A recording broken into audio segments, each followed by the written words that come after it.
Hello everyone, I am Utkarsh Kashyap, a GLCA student. Today I am back with my new video which is a Q&A video. So आपने last video में जितने भी comment किए थे भर भर के कमेंट आए हैं और सारे कमेंट्स में MSCT के बारे में, कॉलेज के बारे में और बुक्स के बारे में, सोर्सेज के बारे में बहुत सारे क्वेश्चन आ रखे थे जिसका आंसर्स मैं बहुत दिनों से देने का सोच रहा था। बट द थिंग इज़ कि मेरे साथ भी सिनारियोज क्रिएट हो जाते हैं, बट कोई नहीं, आज वो दिन आ गया है और आज मैं ये वीडियो रिकॉर्ड कर रहा हूँ जिसमें आपके सारे क्वेश्चंस के आंसर मैंने दिए हैं। तो वीडियो को लास्ट तक देखिए, वीडियो में लास्ट तक बने रहिए। Let's start the video. Okay, so पहला ही क्वेश्चन जो पूछा है हर्षिता तिवारी ने, infrastructure and cost of living in Bombay. So specifically ये क्वेश्चन जीएलसी के लिए है, क्योंकि जीएलसी का इंफ्रास्ट्रक्चर वैसा है नहीं जैसा हम कॉलेज में जाकर कॉलेज से एक्सपेक्ट करते हैं। कॉलेज वाला स्ट्रक्चर नहीं है। एक आप कह सकते हैं कि एक बहुत ही पुराना कॉलेज है और एक ऐसे जगह पे सिचुएटेड है जहाँ पे इतनी इतनी छोटे छोटे जगह के लिए भी लोग बहुत पैसे खर्च करने के लिए तैयार होते हैं। तो हाँ, इंफ्रास्ट्रक्चर बिल्कुल उतना तो वैसा बहुत ही बड़ा नहीं है जो आप एक्सपेक्ट करते हैं कॉलेज से, बट इतना है कि आप पढ़ सकते हैं और चीज़ें जो हो सकती है, बेसिक बेसिक चीज़ें। हमारा ऑडिटोरियम बहुत अच्छा है, क्लासरूम्स अभी रेनोवेट हुए हैं, गवर्नमेंट का फंड एलोकेट हुआ था कॉलेज के लिए जिसमें पूरा पूरा रेनोवेशन का काम चल रहा है। अभी भी काम चल ही रहा है, हमारे कॉलेज भी चल रहे हैं और साथ में काम भी चल रहा है। तो बट कोई नहीं, इंफ्रास्ट्रक्चर आप अगर आपको अदर चीज़ें जो कॉलेज से आपको चाहिए होती है अगर वो मिल रहा है तो इंफ्रास्ट्रक्चर कहीं ना कहीं मैनेज हो जाता है। बात आती है कॉस्ट ऑफ लिविंग की, तो cost of living high side पे होती है क्योंकि आप साउथ बॉम्बे में रहते हैं। अगर आपको हॉस्टल मिल जाता है तो कॉस्ट ऑफ लिविंग आपकी 10,000 से अंदर रहती है। बट अगर आपको हॉस्टल नहीं मिल पाता है तो आप अगर एक डिसेंट मतलब आप कह सकते हैं आपकी पर्सनालिटी है तो आप 20,000 तक में आप साउथ बॉम्बे में भी रहकर भी आप गुजारा कर सकते हैं। बट अगर आप, वो आपके ऊपर है कि आप फिर कितना मैनेज कर पाते हैं, तो आप 25-30 के तक आपका कॉस्ट ऑफ लिविंग मंथली जाता है। तो ओके, तो सेकंड वन जो कि एक अननोन यूज़र के द्वारा पूछा गया है, उनका नाम मुझे नहीं पता है, बट उन्होंने general category and high cut off के बारे में क्वेश्चन करा है। तो फर्स्ट ऑफ ऑल, मैंने जैसे कि लास्ट वीडियो में आपको बताया कि जनरल कैटेगरी की सीट बहुत ही कम होती है जो ओएमएस स्टूडेंट्स होते हैं। जैसे कि जीएलसी में 19 सीट्स है और कुछ वो एनआरआई मिला दे 24 सीट्स है। तो 24 सीट्स में अगर आपको अगर एडमिशन चाहिए तो आपके कम से कम MSCT में 99.6 से ऊपर परसेंटाइल बनने चाहिए।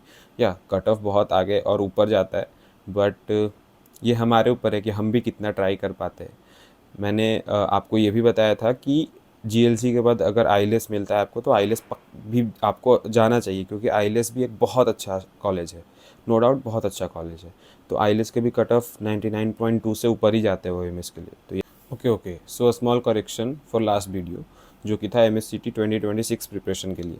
तो उसमें मैंने सीट्स का डिस्ट्रीब्यूशन बताया था 75 और 25, बट नहीं, मैं यहाँ पे गलत था। उसमें छोटा सा करेक्शन ये है कि सीट जो है MS के लिए 85% है और OMS के लिए 15% है। उसमें भी 10% OMS के लिए है और 5% NRI स्पॉन्सर्ड वालों के लिए है, जो कि OMS MS कोई भी ले सकते हैं।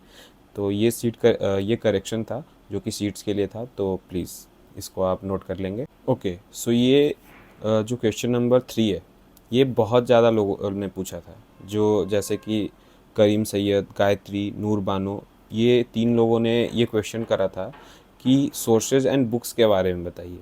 तो फर्स्ट ऑफ ऑल, मैं अगर सोर्सेज अगर MSCT के प्रिपरेशन के लिए आपको बताऊं तो आपको सबसे ज़्यादा सोर्सेज अगर कहीं अवेलेबल है तो वो यूट्यूब पर है, भर भर के सोर्सेज अवेलेबल है। अगर मैंने जो आपको सिलेबस बताया था, सब्जेक्ट वाइज सिलेबस बताया था, आप उसे नोट करके अगर एक एक टॉपिक का अगर आप वीडियो सर्च करते हैं ना, तो आप अगर 2-3 वीडियोस देखते हैं तो एक ऐसे टीचर का वीडियो आपको पसंद आ जाएगा जो आपको लगेगा कि नहीं मैं इससे सीख रहा हूँ।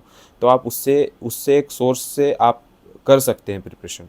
अगर मैं बुक्स पे आऊँ तो देखिए, बुक्स में मैंने अगर यूज़ किया है सबसे ज़्यादा तो वो ल्यूसेंट यूज़ किया था जीके के लिए, ठीक है। और अरिहंत का बुक जो कि आप MCQ जो आप बोल सकते हैं मॉक या फिर क्वेश्चन प्रैक्टिस के लिए आप ले सकते हैं। तो अरिहंत का बुक मैं सजेस्ट करूँगा, आप उसको ले सकते हैं MSCT 2026 के प्रिपरेशन के लिए।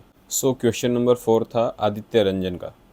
आदित्य रंजन ने क्वेश्चन डाला था कि 97.68 परसेंटाइल उनके लास्ट टाइम बने थे एमएससीटी में, और वो पूछना चाहते हैं कि मुझे कुछ ऐसा बताइए जो उससे बढ़ के 99.6 प्लस हो जाए इस बार के एमएससीटी में। सो लुक, जैसा कि मैंने भी वीडियो आपको डाला था, उसमें बताया था कि फर्स्ट अटेम्प्ट में मेरे 92 परसेंटाइल बने थे, 92 पॉइंट समथिंग बने थे, और उसके बाद मैंने 99.9 परसेंटाइल अचीव किया। तो आपका गैप तो बहुत छोटा है, मेरा तो बहुत बड़ा गैप था। तो इस छोटे से गैप को फिल करने के लिए सिर्फ एक चीज़, ओनली ऑन वन थिंग मैं आपको सजेस्ट कर सकता हूँ, उसके अलावा मैं कुछ भी नहीं बता सकता हूँ। वो है कंसिस्टेंसी, रियली अ कंसिस्टेंसी। अगर आप एक दिन भी ऐसा आप सोचते हैं कि आज नहीं पढ़ा तो कुछ नहीं होगा, उसके जगह मैं कल थोड़ा एक्स्ट्रा पढ़ लूँगा, नहीं हो पाता है, लिटरली नहीं हो पाता है। अगर कंसिस्टेंसी मेंटेन नहीं कर सकते आप, तो ये चीज़ जो आप एक्सपेक्ट कर रहे हैं कि इससे आप जंप करके 99.6 तक पहुँचे, तो वो नहीं हो पाएगा। तो अगर आप कंसिस्टेंसी मेंटेन करते हैं, डैम श्योर आपका अगर इतना परसेंटाइल बना है तो इस बार आप 99.6 प्लस क्रॉस कर जाएंगे। सो क्वेश्चन नंबर 5 था सीधी सिंगल का।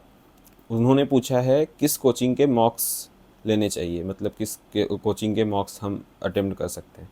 सो लुक, मॉक्स और एमएससीटी के जितने भी जो भी आपको मॉक्स चाहिए है, तो सबसे पहले तो ये एमएससीटी के पीवाईक्यूज़ अवेलेबल नहीं रहते हैं, क्योंकि ये ऑनलाइन एग्ज़ाम होता है, कंप्यूटर बेस्ड एग्ज़ाम होता है।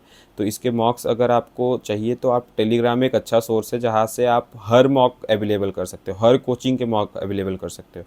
और मेरा ये मानना है, क्योंकि मैंने खुद मैंने सिर्फ एक कोचिंग का मॉक नहीं दिया था, मैंने बहुत सारे कोचिंग का मॉक दिया था जो टेलीग्राम पे अवेलेबल था। तो आप अगर यूट्यूब से पढ़ रहे हो तो यूट्यूब से पढ़ने में जो भी कोचिंग से आप पढ़ रहे हो उनके मॉक्स आप टेलीग्राम पे सर्च कर सकते हो। ऐसे ऐसे बहुत सारे ग्रुप है जो हेल्प कर रहे हैं बच्चों की मॉक्स अवेलेबल कराने में। तो आप वहाँ से मॉक्स लेके और आप मॉक दे सकते हो। और हाँ, मॉक कम से कम आप वीकली कम से कम 2-3 मॉक्स तो पक्का दो, और उसका एनालिसिस ज़रूर करो। मॉक देने के बाद कभी भी उसे ऐसे मत छोड़ो, मॉक देने के बाद एनालिसिस ज़रूर करो, अपनी गलतियों को ज़रूर आइडेंटिफाई करो। अगर मैं हंस रहा हूँ क्वेश्चन नंबर 6 के लिए, तो इसलिए हंस रहा हूँ क्योंकि मैं भी बहुत ज़्यादा इन सब क्वेश्चन को खोजा करता था यूट्यूब पे, गूगल पे, अलग अलग जगहों पर जाके, अलग अलग सोर्सेस से। तो ये क्वेश्चन अगेन सिद्धि का है, और उन्होंने पूछा था प्लेसमेंट्स का सीन क्या है, हाईएस्ट पैकेज और एवरेज पैकेज के बारे में बताइए। सो देखिए, अगर एमएससीटी में आप एमएससीटी का एग्ज़ाम देकर आ रहे हैं और जीएलसी और आईएलएस जा रहे हैं, अगर मैं स्पेसिफिकली जीएलसी का बताऊं तो मैं खुद जीएलसी में प्लेसमेंट कमेटी में as a junior core member अभी हूं, और कुछ ज़्यादा रिवील नहीं कर सकता हूं, बट हाँ, प्लेसमेंट का सीन ऐसा है कि जितने बच्चे प्लेसमेंट में बैठते हैं उनका प्लेसमेंट होता है, ऐसा नहीं है। बहुत ज़्यादा लोग जुडिशरी और लिटिगेशन के लिए जाते हैं, बट प्लेसमेंट के लिए भी जो लोग बैठते हैं, अभी हमारा अक्टूबर प्लेसमेंट वीक हुआ था और अभी फरवरी प्लेसमेंट वीक आने वाला है। तो या हमारे यहाँ टॉप टियर फर्म्स आते हैं, और बहुत अच्छे अलग अलग लॉ फर्म्स कह लीजिए, और लीगल जितने भी कंपनीज़ में जो लीगल पोस्टेड होते हैं, तो उनके लिए भी फर्म्स आते हैं। तो हाँ, प्लेसमेंट्स हैं, एवरेज प्लेसमेंट आप बोल सकते हैं 8 to 10 है, और हाईएस्ट का मैं अभी कुछ वैसा बता नहीं सकता हूँ।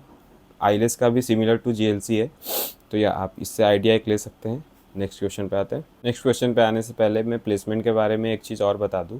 अगर आपको रियल डाटा लेना है प्लेसमेंट का, जीएलसी और आईएलएस का, तो सबसे बेस्ट है आप लिंक्डइन पे जाके, ठीक है, placement committee government law college Mumbai डाल सकते हैं, और प्लेसमेंट कमेटी आईएलएस का भी जो है वो लिंक्डइन पे है, जहाँ पे जिनके प्लेसमेंट होते हैं उनके बारे में वो पोस्ट डाले जाते हैं, ठीक है। तो आप ये कर सकते हैं, वहाँ से एक आइडिया ले सकते हैं कि कितने टियर 1 टियर 2 लॉ फर्म्स में प्लेसमेंट्स हो रहे हैं, और कितना हाईएस्ट कितना लोएस्ट जा सकता है, तो आप वहाँ से भी एक आइडिया ले सकते हैं। ओके, सो क्वेश्चन नंबर 7 है गायत्री का, जिन्होंने पूछा है फॉर्म्स आने पर नोटिफाई कर दीजिएगा, ठीक है। सो आप बने रहिए। अब देखिए, मैं एक चीज़ आपको क्लियर कर दूँ कि एमएससीटी से रिलेटेड जितनी भी डेवलपमेंट्स होंगे आने वाले फ्यूचर में, मैं उन सभी के नोटिफिकेशन और उन सभी के जो अपडेट्स हैं, मैं वो आपको वीडियो के थ्रू और पोस्ट के थ्रू मैं आपको देते रहूँगा। तो आप मेरा इंस्टाग्राम भी फॉलो कर सकते हैं, उत्कर्ष एडिट्स 07 है। और आप यूट्यूब पे तो कमेंट में आप पूछते रहिए, क्योंकि मैं कमेंट सेक्शन रेगुलरली चेक करते रहता हूँ, और वहाँ से जो भी क्वेरीज होती है मैं उसका जवाब देते रहता हूँ। सो या आगे आने वाली नोटिफिकेशन मैं बिल्कुल अपडेट करूँगा। तो लास्ट क्वेश्चन नंबर 8, जो कि आर्या और मनीषा ने पूछा था, books for GK and sources for current affair. So जैसा कि मैंने बुक वाले सेक्शन में बताया कि मैंने करेंट जीके के लिए जो बुक सबसे ज़्यादा यूज करा था वो ल्यूसेंट का था, तो आप ल्यूसेंट प्रीफर कर सकते हैं। और सोर्सेज फॉर करेंट अफेयर की मैं बात करूँ तो आप जीके टुडे के साथ जा सकते हैं। और करंट अफेयर्स के लिए मैंने जो न्यूज़पेपर, मोस्टली जो न्यूज़पेपर हम डेली पढ़ते हैं क्लैट के लिए और स्लैट के लिए, तो वही काफ़ी है करंट अफेयर के लिए। करंट अफेयर में जो भी आपने लास्ट जो MACT होता है उसके लास्ट जो 6 मंथ्स के करंट अफेयर्स पूछे जाते हैं, ठीक है, तो लास्ट जो 6 मंथ के करंट अफेयर है आप उसको कवर करिएगा तो आपका हो जाएगा। So that's it for today. आज मैंने सारे क्वेरीज के आंसर कर दिए हैं होपफुली। अगर किसी का बच गया है तो आप प्लीज़ इस वीडियो के कमेंट में डालें, मैं नेक्स्ट वीडियो में उसे कवर कर लूँगा। और ऐसे ही मैं वीडियोस लाता रहूँगा आगे भी, तो आप चैनल को सब्सक्राइब कर ले, शेयर कर ले, वीडियो अच्छी लगी तो लाइक कर ले। और ऐसे ही वीडियोस आगे भी जब मैं डालूँगा तो आपके पास नोटिफिकेशन पहुँच पाए तो सब्सक्राइब ज़रूर करें। और मैं आपके लिए वीडियोस ला रहा हूँ तो प्लीज़ इस मोमेंट पे मुझे सपोर्ट की बहुत ज़्यादा ज़रूरत है, ताकि मैं ज़्यादा से ज़्यादा लोगों तक पहुँच पाऊँ और उन्हें भी मदद मिल पाए। तो मिलते हैं नेक्स्ट वीडियो में। Thank you.